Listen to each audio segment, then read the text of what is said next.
Hello students, today we will start with a new chapter, that is understanding computer working.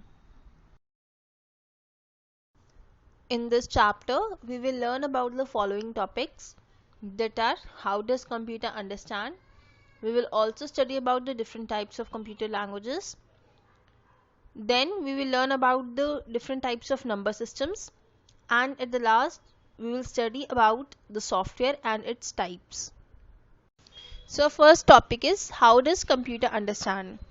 Through this chapter, you will learn about the what computer understands and how it does this. Well, as all we know that a computer cannot do anything on its own. We have to give instructions to computer to perform a particular task. For example, if you want to listen your favorite music track, first you have to select that track and then you have to select a specific software. So computer is just following your given instructions and perform a assigned task. So let's learn how we can communicate with computer through different languages. Computer languages. Any language that forms a means of communication for the user with the computer is termed as computer language. It is also called as programming language. So further we will study about the three languages that are computer languages. First, machine language, second, assembly language, and third one is high level language. Computer languages. Any language that forms a means of communication for the user with the computer is termed as computer language. It is also called as programming language. So further we will study about the three languages that are computer languages. First, machine language, second, assembly language, and third one is high level language. Our first language is machine language. So this language basically is a combination of 0 and 1s. Here 0 stands for the off state of electric current and 1 stands for the on state of electric current. This is also called as binary code. Here each 0 and 1 individually known as a bit, and the combination of 8 bits, it means together zeros and 1 when we combine together in 8 numbers, they form a 1 byte. So 1 byte equals to 8 bits. Advantages of machine language. It is directly understood by the computer. So as computer directly understands it, there is no requirement of translator here, and it also makes the use of computer fast and efficient. Now there are some disadvantages also. It is machine dependent, that is it differs from computer to computer. It varies from computer to computer. Next is it is difficult to program and write. Because it is difficult, so there are more chances for the errors also, and it is also difficult to modify. The concept of 0 and 1. The memory chips inside the computer are divided into thousands of tiny compartments called bits. Each bit has an electronic switch or gate. Here, on means the gates are open and off means the gates are closed. And when the gates are open, they allow the flow of electricity to go through them. The computer reads on or open switches as the number 1. Next language is assembly language. Assembly language was introduced to ease the programmer's burden of remembering the combinations of zeros and ones. This language has mnemonics to represent the operation code. So what are mnemonics here?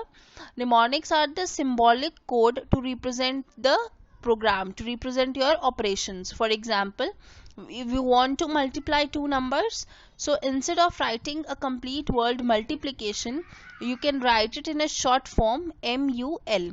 So this is the symbolic representation, right? So as we know, computer understands only the machine language. The source code written in assembly language has to be converted into machine language so that computer can understand. So to do this conversion, there is a need of a software program called assembler. Here in assembly language, assembler is used to convert your source program that is written by the programmer, that we write, that is a source program, to convert the source program into the object program. Now we will see the advantages and disadvantages of assembly language. First we will talk about the advantages. It is easy to understand and use as compared to machine language, as it is very difficult to remember the combinations of zeros and ones in machine language. So in assembly language it is easy to understand the mnemonics as compared to the machine language. Then it is easy to locate and correct errors, and it is easy to modify. Now the disadvantages: it is again machine dependent, and it is sometimes it is difficult for us to remember the syntax of this language. Next language we have high level language. So high level language is just an English like language including a syntax. What do you mean by syntax here? Syntax is a grammar of that language that helps us to make a proper sentences. As we use grammar in English here, same as every language, every programming language have its own syntax. Now high level languages have been designed for different tasks, such as COBOL for business purposes, Fortran for scientific applications, and so on. Here in this slide you can see the names of different high level languages that are used nowadays. A program written in high level language cannot be executed directly. It needs to be converted into machine code so that computer can understand it. And for this conversion a translator program is required. So now there are two types of translators that are used in high level languages. The first one is interpreters and another one is compiler. Interpreters, they translate your written program into the object code line by line. For example, they read line by line, they read the program and then convert it one by one. On the other hand, compilers, they convert the entire source program in a one go. They just read the program thoroughly and convert it into a single go, right? Now the advantages and disadvantages of high level language. Advantages can be they are very easy to write, debug and maintain. It is machine independent language and it is easy to learn, and as it is just like an English language, so it is very easy to learn and it is very easy to write the programs and to find the errors and to rectify them. Now disadvantages, it takes additional translation time to translate the source code into machine code, and another one is high level programs are comparatively slower than the low level programs. Here are some examples of high level languages. First one is Logo. Logo is a language of graphics orientation. This language is designed specially for students to learn and give instructions to computer so that computer can follow their instructions and draw. The next one we have Basic. Basic is a language popular among the beginners because it is simple as English and it have a very simple English commands and statements, so it is very easy to learn for beginners. Fortran, C++, Java are the another example of high level languages. Fortran is a short form of formula translation, and C++ and Java are also the among the most popular programming languages.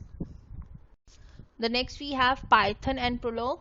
Python is one of the most demanding programming languages in IT industry, and Prolog is a general purpose logic programming language that is associated with artificial intelligence. Next topic is binary number system. Binary is the basis of all the digital technologies. As the name suggests, bi means 2. So here in binary number system it uses only two digits, 0 and 1, where 0 represents the absence of electronic impulse and 1 represents the presence of electronic impulse. Though all the electronic devices work on the presence or absence of these impulses, the binary digits holds special significance in a computer system. Now we will study about the American Standard Code for Information Interchange, that is also known as ASCII code. So ASCII code has specified codes for various characters. These codes informs us how information reaches the CPU when a key is pressed from the keyboard. For example, when a user presses the alphabet A from the keyboard, here in the ASCII codes. For alphabet A, the code is 65. And this code has been mentioned in the decimal number system. So for each alphabet, there are specific codes in this number system. The next number system we have decimal number system. It is generally used in mathematics. Here deci means 10 as it uses 10 digits, that is from 0 to 9. This number system is based on tens because there are 10 digits. In this number system, the successive positions to the left of the decimal points represents the units, tens, hundreds and thousands, while to the right side of the point it represents 1/10, 100 and so on, as you can see in the slide. Next we have conversions of decimal number system into the binary number system. So here you can see how a number 65, that is a decimal number system, is converted into the equivalent binary number system. These conversions you can try it as an activity at your home, and when the schools will reopen we will discuss in the classroom. In this slide also again a binary number system is converted into the decimal number system. You can read the steps and you can try this activity. I hope you can find this example useful and you will definitely try this at your home. So now our next topic is understanding software. Further we will study about what are softwares and its different types. Now, what is software? A set of programs used to perform a particular job or to enhance the capabilities of a computer is known as software. The software instructs the computer what to do and how to do. For example, if you want to play your favorite track, first you have to select a music file and then you have to select a particular software in which you want to play that file. So software is a program that instructs the computer how to play that file. Software is like a soul in the body of the computer system. There are three types of softwares, namely system software, application software and utility software.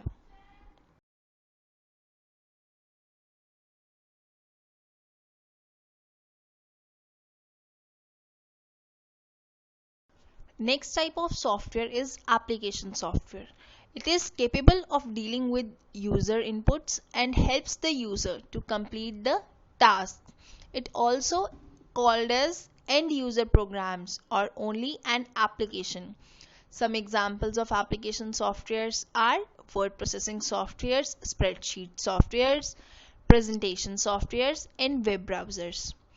Features of application softwares are close to the user, it is easy to design, they are generally written in high level languages, and they are easy to understand, manipulate and use. They are bigger in size and requires larger storage spaces.